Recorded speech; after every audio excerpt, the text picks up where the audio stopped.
2, 3, let's go! What up, everybody? Welcome back to my channel. I'm going to do a little video today of what's going on in my life. As you can see, I have a nice Gucci brace on my leg. I tore my ACL and I have a slight tear in my meniscus. So I just wanted to go through the process with you, what you can expect if you do this to yourself. For step one, let's do a little backstory how I did it. I went dirt biking in 2016, and I was riding good. You know, I haven't rode for like 10 years prior to that. So after a couple rides out, my last ride, I got a little carried away and I thought I could do what I used to do, and I ended up falling and tearing my ACL. Downside, or all of it's a downside, but mainly it was my first weekend on a new job. So I just got weekends off and I did this. And I'm on my new job. I did this on a Saturday. I was off weekends, like I said. And I had to go to work on Monday. But anyways, when I tore it, I went to the hospital because I thought I broke something. And they just do x-rays and they say that you didn't break anything, so they send you to go get an MRI done or send you back to your regular doctor, give referrals, and you go get an MRI done. That's when they found out I tore my ACL. Anyways, I couldn't get the surgery right away, so I had to go to work. Limped around just like I'm limping around now. Doctor gave me ibuprofen. Doesn't help at all. So now, well, I couldn't get the surgery, and then let's fast forward 4 years. I didn't get the surgery right away, and then I had a child, my little daughter. So I wasn't going to take time off because I needed to take time off to help with her. So finally in 2020, I get the surgery done. So how it goes with the day of the surgery and the night before, you're not supposed to eat from midnight till your procedure, your surgery. So I didn't eat. So I get there. I'm at pre-op. My surgery is scheduled for 11:45. I get there at I want to say 9:45.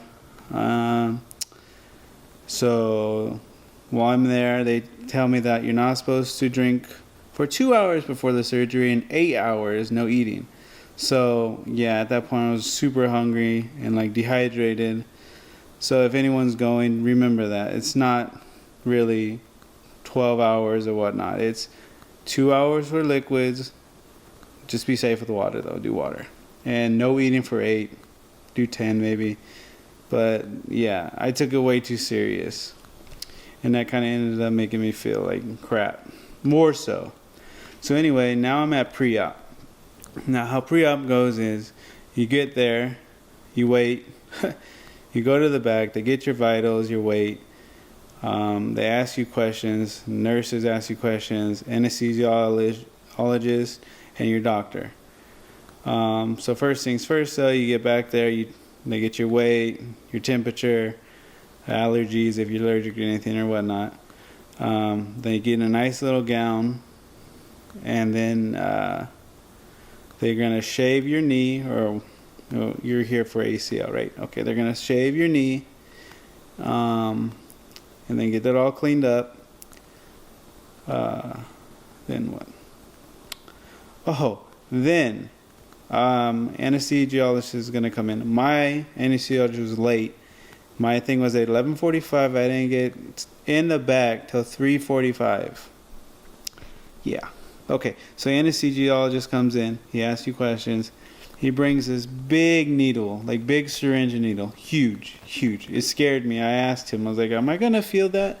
Because I mean, it thing was like massive. Like this is the big iPhone. It was bigger than this. Yeah, huge, like that thick around too. Anyway, it's called a nerve block.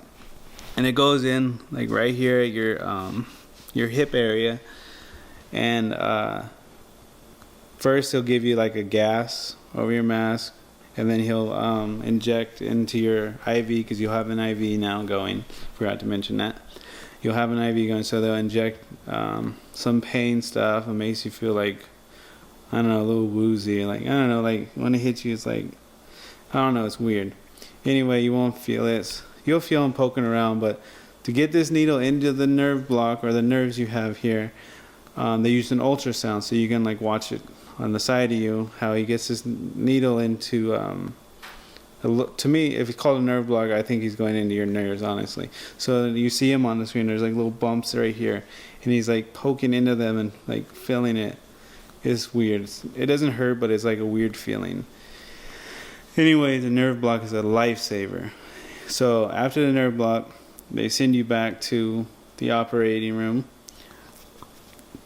I had like 2 nurses and my doctor. They flop you onto another table.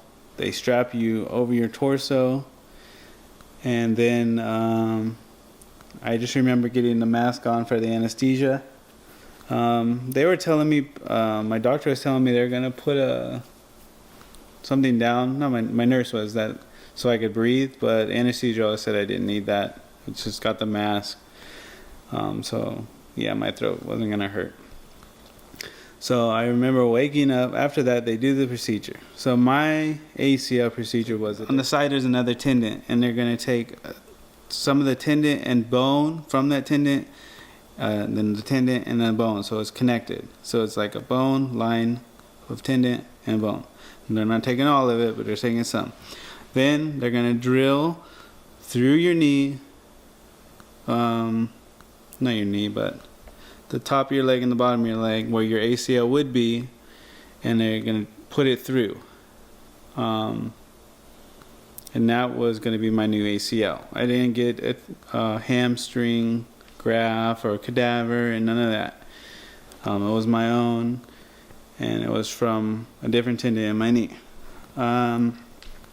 So that's how they were getting mine done, with the 3 holes in your knee. I don't know if you guys seen that. I will show you that right now, but I have this on and it hurts super bad.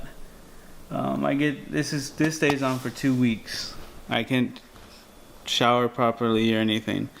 So anyways, they knock you out. I wake up in post-op, and that's after surgery. And I just remember waking up, and she asked me if I was okay and how I was feeling. And they didn't give me crutches at this point, or prior to all this, or didn't give me any brace. So I got all of that after surgery and during surgery, the immobilizer. But obviously you can see here, you can change it. I'm sure that's what they're going to do. They're going to change it so I can bend my knee a certain degree, like slowly and surely. So in post-op, the nerve block is still heavily there. Like, you don't feel your leg at all. Like, you can move your toes, I believe, but that was it. I was in post-op maybe like 45 minutes. Got to hop in the truck and leave.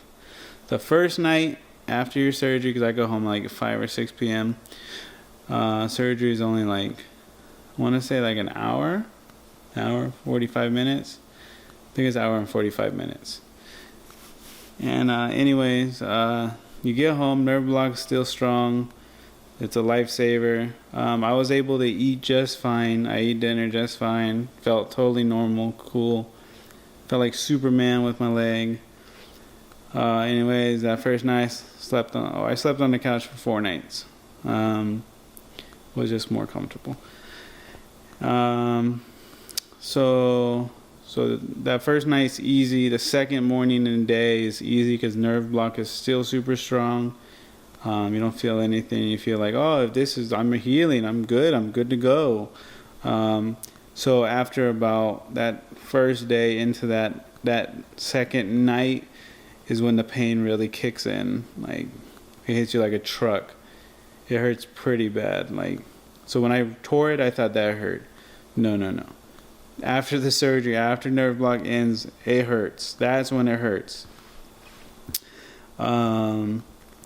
So after nerve block's done, you get I don't remember the medicine, ibuprofen, and one more. I'll write it. I'll put it right here.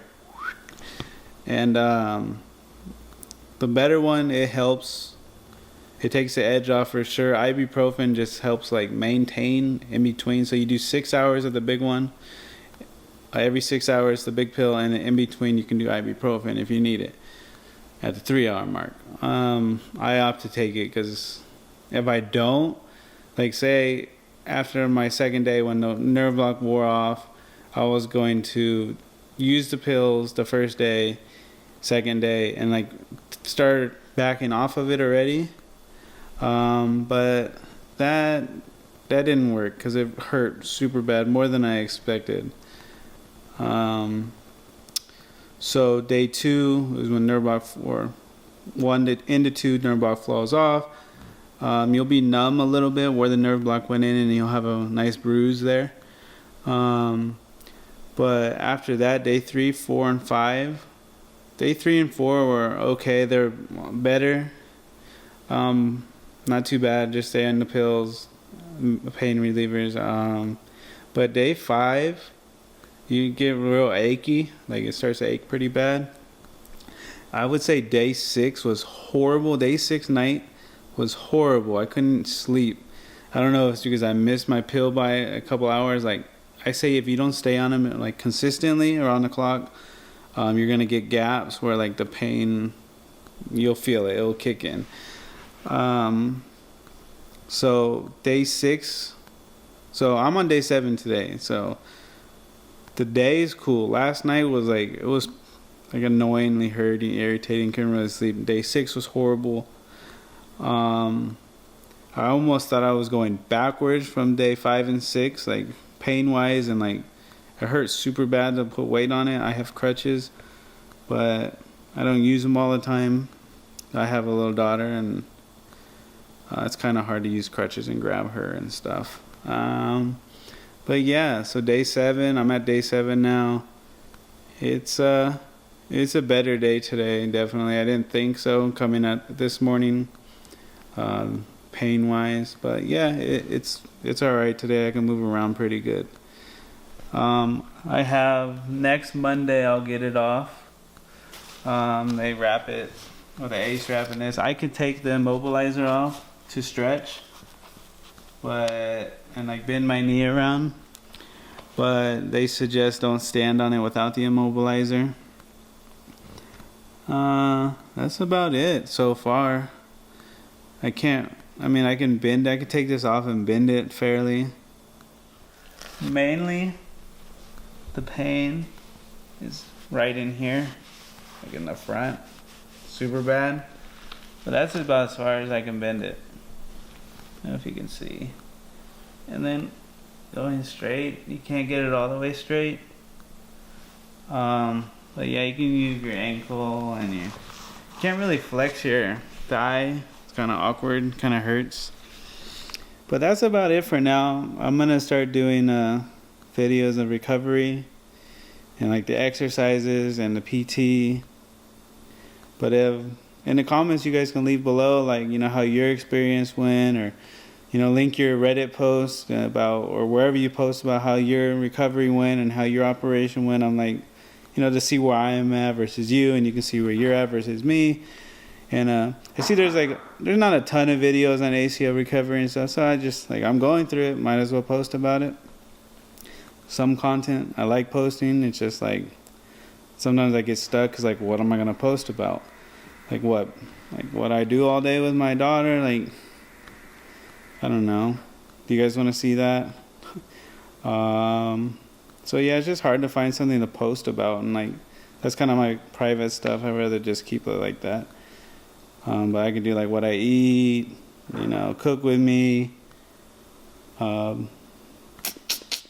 make juices. I make tons of juices, you know, stuff like that. But also, though, mainly, let's just figure out this ACL thing, and that's about it. If you have any questions, or I didn't answer anything, or you want to be more in depth about it, I'll just leave a comment down below and I'll get it. But other than that, that's it. Thanks, guys. Peace.